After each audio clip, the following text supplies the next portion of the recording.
Всем привет! Вы на канале Аудиофонд. Это большой YouTube, а значит это большие обзоры, большие хронометражи. Это рубрика «Трипология звука», и сегодня у нас на обзоре электроника М04.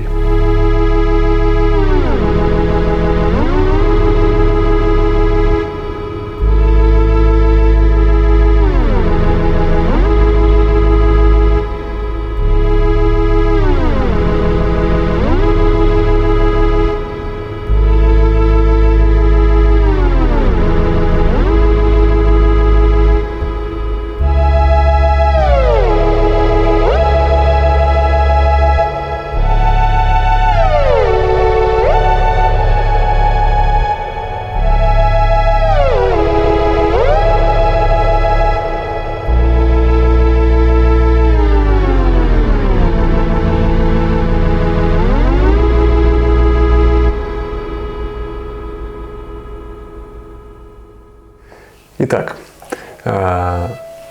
перед вами электроника М04, очень красивый прибор, ориентировочно выпускался где-то 85-86 годы.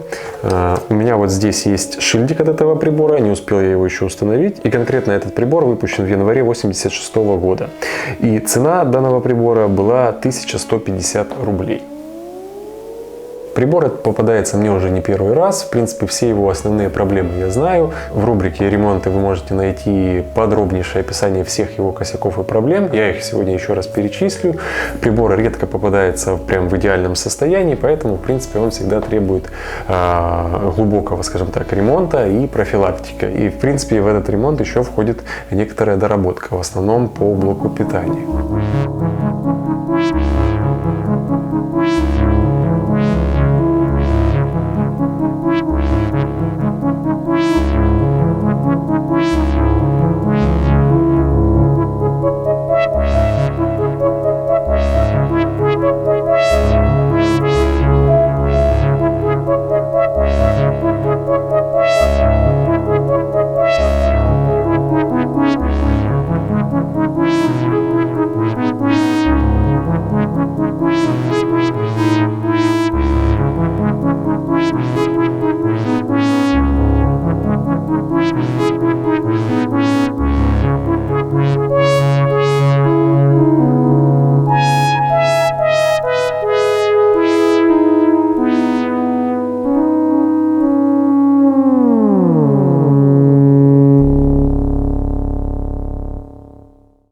Итак, прибор достаточно нарядный, у него достаточно приятный форм-фактор и оформление.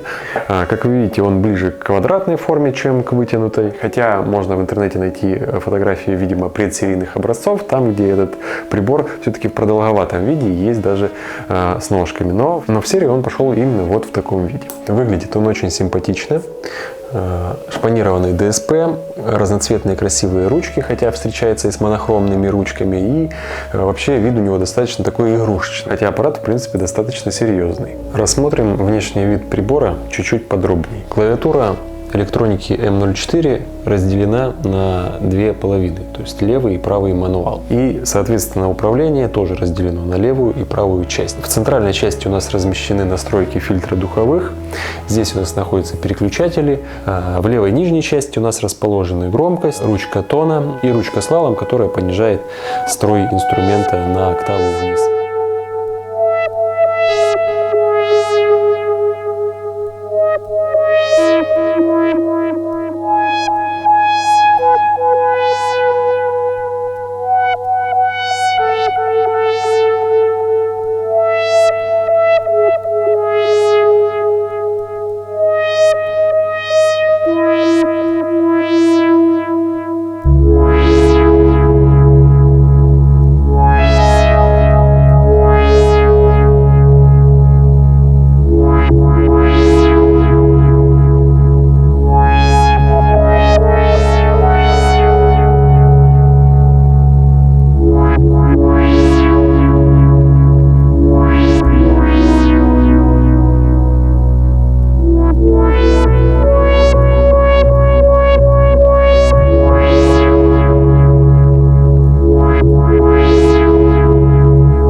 Рассмотрим каждый блок немножко поподробнее, вблизи.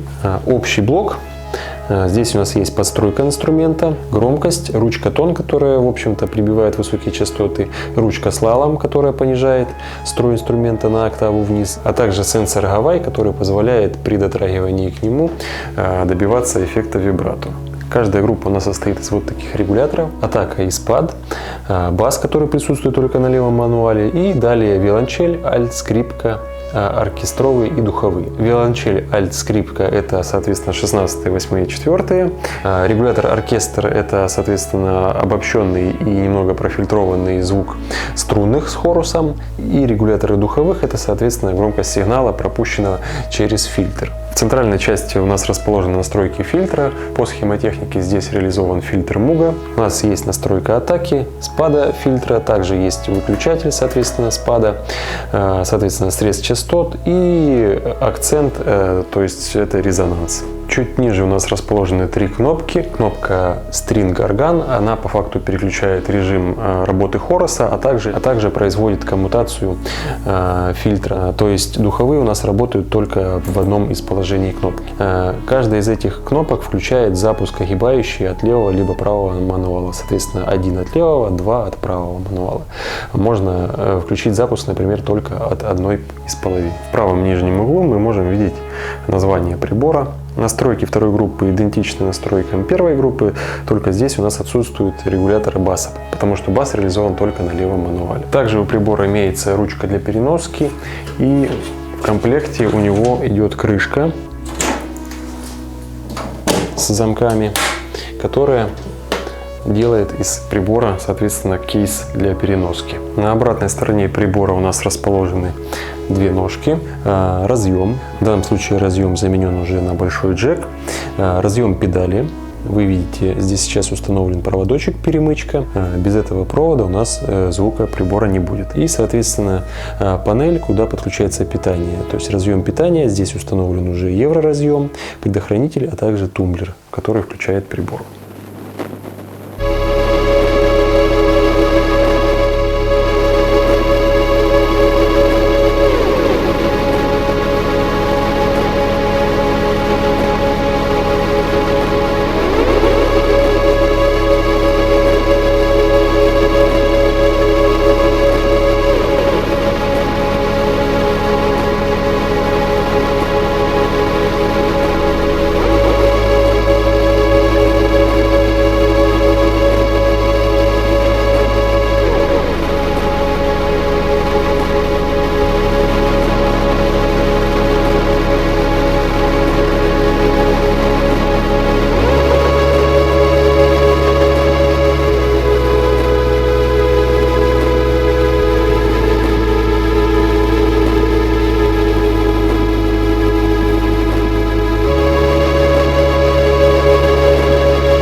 Начну с проблем этого прибора. Итак, немного об этом приборе. Данный прибор перебран, у него заменены большинство микросхем, все КТ-3, часть ла-7, часть делителей. У него заменен блок питания, понижено напряжение до 13 вольт и собран, соответственно, новый стабилизатор. Эти манипуляции и доработки, в принципе, приводят уже к достаточно неплохому состоянию данный инструмент, но даже сейчас в этом состоянии, после замены всех электролитов, после замены микросхем, настройки, замены стабилизатора блока питания, все равно этот прибор требует профилактики, доработок, потому что при большом усилении, чтобы получить достаточную громкость, все шумы и интерфон, которые на заднем плане, да, они вылезают наверх. И, в принципе, если прислушаться в наушник, можно услышать некоторое гудение, можно услышать некоторые щелчки, когда нажимаем мы на клавиатуру. Причины данного поведения еще стоит выяснить. Те приборы, которые мне попадались, в принципе, себя примерно подобным образом после профилактики и вели.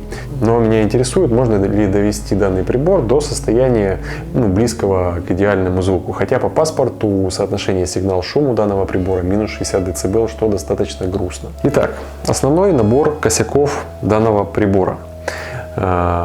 Начинаю с минусов, хотя плюсы тоже есть. То есть основной минус — это то, что в приборе применены микросхемы КТ-3, которые с пороговым напряжением питающим 15 вольт. И блок питания самого прибора выдает тоже плюс 15 вольт, плюс-минус 15. Со временем стабилизатор, который достаточно примитивный, теряет свою стабильность, начинает завышать напряжение, появляется перекос, и микросхемы, которые и так работают на пределе своих возможностей, а еще они применены в достаточно специфическом узле и специфическом применении, они применены в узле манипулятора клавиш и гасят, соответственно, конденсаторы, и они из-за этого достаточно быстро выходят из строя. То есть редко попадается М04, в которой работают все клавиши, звучат все голоса, и это скорее исключение. Исходя из своего опыта ремонта синтезаторов, могу сказать, что вообще серия КТ-3 достаточно проблемная. То есть мы пришли к выводу, что, скорее всего, это какой-то заводской дефект микросхем, из-за которого даже при штатных условиях использования микросхемы приходят в негодность. Поэтому при профилактике и ремонте данного инструмента эти микросхемы меняются на зарубежные с более высоким порогом питания и, соответственно, более надежные.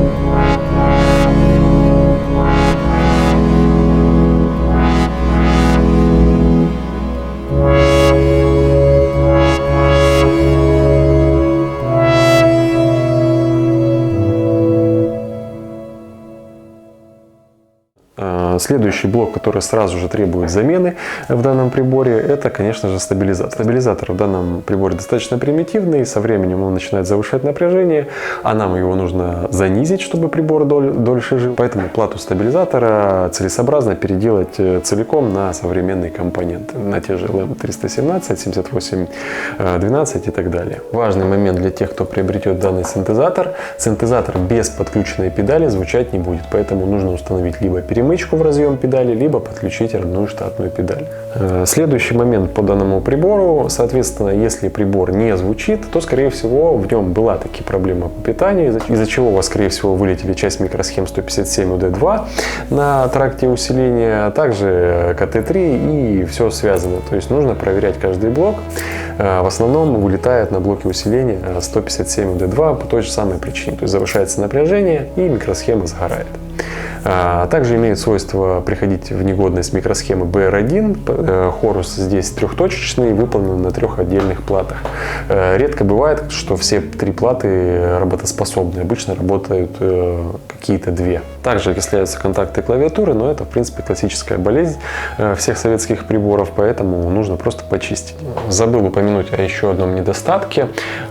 стабильность строя, хоть здесь и один общий генератор, он тоже имеет свойство плыть по мере прогрева устройства. Недостаток этот заключается в стабилизации напряжения питания генератора. Если заменить тот вариант реализации, который там применен схемотехнически, на более современный стабилизатор, опять же ту же LM317 или еще что-то подобное, то генератор будет работать намного стабильнее.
Это были минусы, теперь по плюсам. М04, в отличие от М25, 0.5 и других каких-то электроник, у нее внутреннее устройство модульное, то есть каждую плату можно отсоединить, каждая плата это отдельный блок. По схемотехнике и по компоновке М04 мне очень сильно напоминает первую ревизию М25, то есть часть, вернее та часть, которая вот формирует струнные, соответственно, бас и орган.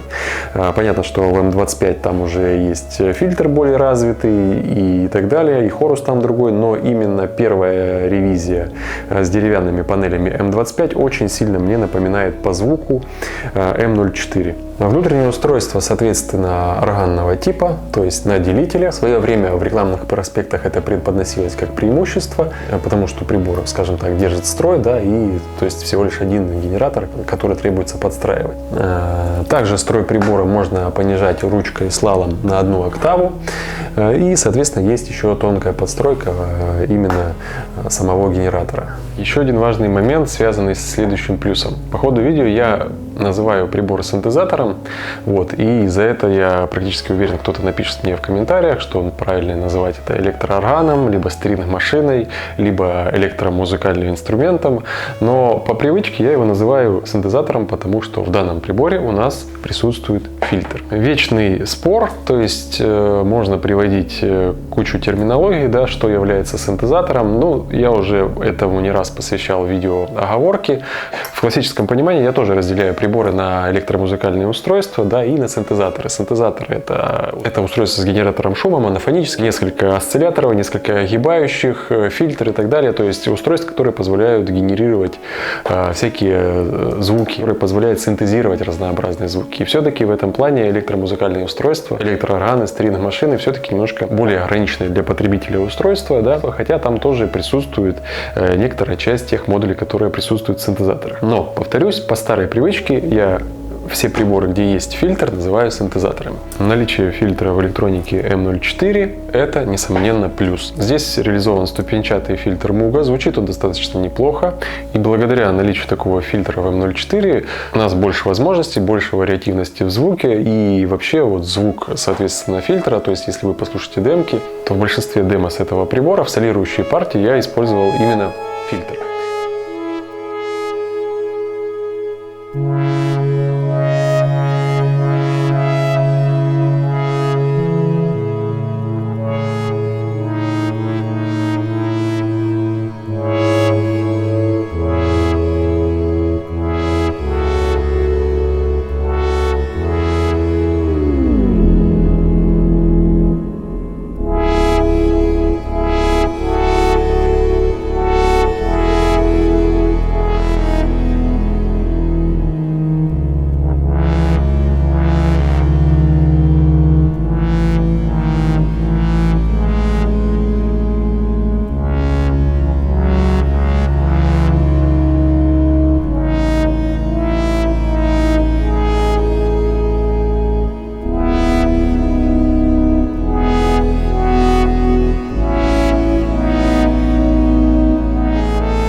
Следующим плюсом данного прибора я считаю Horus. M04 это довольно-таки неплохая стринг-машина.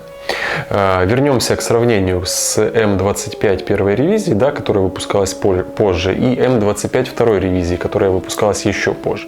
Электроника M25 последних ревизий имеет очень резкий такой звук, опять же, благодаря тому, что там все-таки чуть меньше шумов, другое построение, другие ключи, другая реализация фильтра, она такой очень резкий звук имеет. M25 первой ревизии и M04, они имеют звук, если его охарактеризовать, тембр звука, более мягкий. Это такой шероховатый звук, во многом благодаря наличию шумов, опять же, погрешностям в тракте, плюс трехточечный хорус на отдельных микросхемах BR1. Все это привело к тому, что инструмент, помимо того, что шумит, да, он еще и очень мягко звучит. Тембр у него более мягкий по сравнению с последними электрониками. Я считаю, что это, несомненно, плюс. Я был удивлен, когда ко мне попала M25 первой ревизии, когда я увидел, чем она отличается, и когда я услышал То есть как она звучит? Она звучит как М04, если опустить, понятно, уже разницу в схемотехнике. В общем, струнные и хорус в этом приборе звучат достаточно хорошо. Да, это не том 1501, но струнные здесь достаточно приличные.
Следующий момент, он звука не касается, но мне нравится внешний вид этого прибора.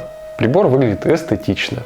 Как я уже упоминал, чаще всего я называю его вид игрушечным, потому что у него разноцветные ручки, он в деревянном корпусе, и вид у него достаточно такой теплый и уютный.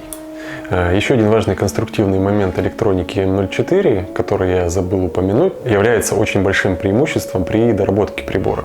В данный прибор достаточно просто установить MIDI-комплект именно среди органов. Как вы знаете, это достаточно большая проблема, потому что многие электроорганы, стринг-машины, то есть у них такое устройство клавиатуры, в которой больше 2 контактов, то есть 3 контакта, 4, в электронике М25 там 4 шины, в S-Trade 314, который Solaris, там вообще, по-моему, 5 или 6 шин.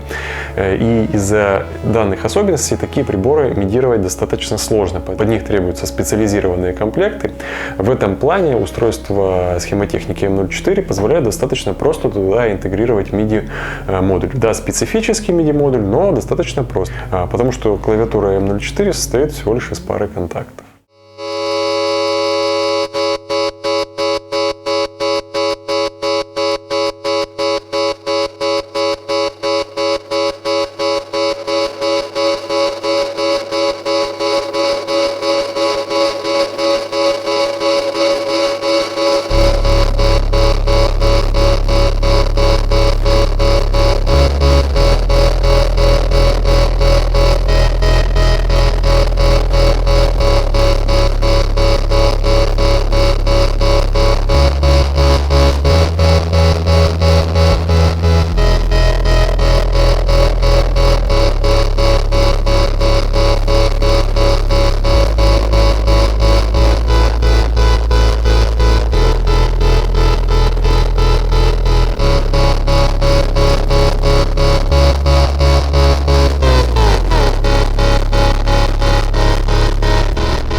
В конце видео давайте подведем некоторые итоги по прибору, по его звуку и, соответственно, особенностям. Я думаю, начать стоит с того, что прибор редко попадается в рабочем состоянии и требует больших усилий по ремонту и профилактике. Соответственно, если у вас нет знаний в электронике и некоторого набора инструментов, потому что предстоит заменить очень большое количество запчастей и выявить большое количество проблем, а также изготовить, скажем так, некоторые новые узлы, то этот прибор я вам не рекомендую.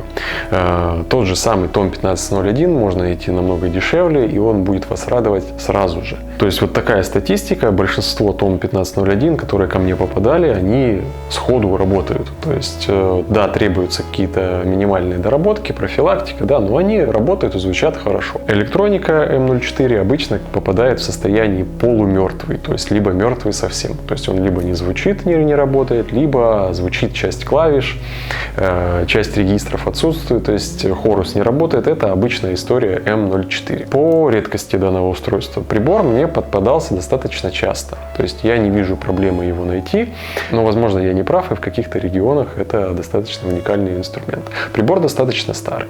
Далее, если рассматривать линейку электромузыкальных устройств электроника, да, электроника 04, 05, 25, то это достаточно такой непростой выбор. И если вы не знаете, что вам нужно в звуке, да, то есть они примерно одинаковые. То есть по функционалу, то есть если вы не знаете, что вы хотите от звука, то вы не сможете определиться с выбором. То есть М25 последняя, она более чисто звучит, но и более резко. Я тоже люблю этот прибор, но электроника М04 привлекает тем, что она звучит более мягко, у нее более приятные струнные.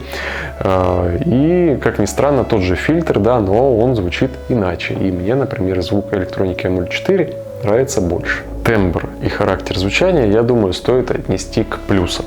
То есть это очень узнаваемый и очень ностальгический тембр. То есть вы уже послушали демо, то есть там были разные варианты звучания, то есть и с реверберацией, и с пленочной реверберацией, и с чистым звуком, с фильтром, без фильтра, струнные. То есть, в принципе, вы можете сложить некоторое уже впечатление о данном приборе. Звучание этого прибора с накрученным на фильтре резонансом очень специфический, очень узнаваем. Общее слово, которым я хочу охарактеризовать данный прибор, это душевный. То есть вот душевный, ностальгический, мягкий, уютный еще можно, да, то есть вот эти слова максимально подходят к данному прибору. Из минусов я уже все перечислил, то есть очень ломуч, требует, соответственно, глубокой профилактики. О применении в современной музыке. Прибор ограничен по тембру, по возможностям, то есть он может делать вот это, вот это, вот это и более ничего. Соответственно, вы должны понимать, зачем вам этот прибор нужен. Орган, стринг-машина, да, здесь есть фильтр, но вариативность у него крайне ограничена. То есть по сравнению, например, с каким-то действительно уже синтезатором. Тот же самый Stradin 230, Aelita, Rhythm 2, Polyvox. Но не забываем, что это прибор, соответственно, полифонический. Если мы играем какие-то большие аккорды, то мы получаем очень массивный такой звук. В общем, мнение достаточно двоякое. Если вам попадется этот прибор в хорошем состоянии, у вас будет возможность на нем поиграть, я рекомендую попробовать этот инструмент, послушать его. По поводу покупки решайте уже сами. Это будет неплохой экземпляр для какой-то коллекции инструментов. Насчет использования его в повседневности я ничего ответить не могу, потому что, в общем-то, слабо представляю использование этого прибора в каких-то стилях, помимо ретро, синтвейва, либо стилизации под старину, да. Такая история. Вы были на канале Аудиофонд. Большое вам спасибо. Подпишитесь, если вы этого еще не сделали. После обзора этот прибор я, скорее всего, выставлю на продажу. Такие дела. До новых встреч.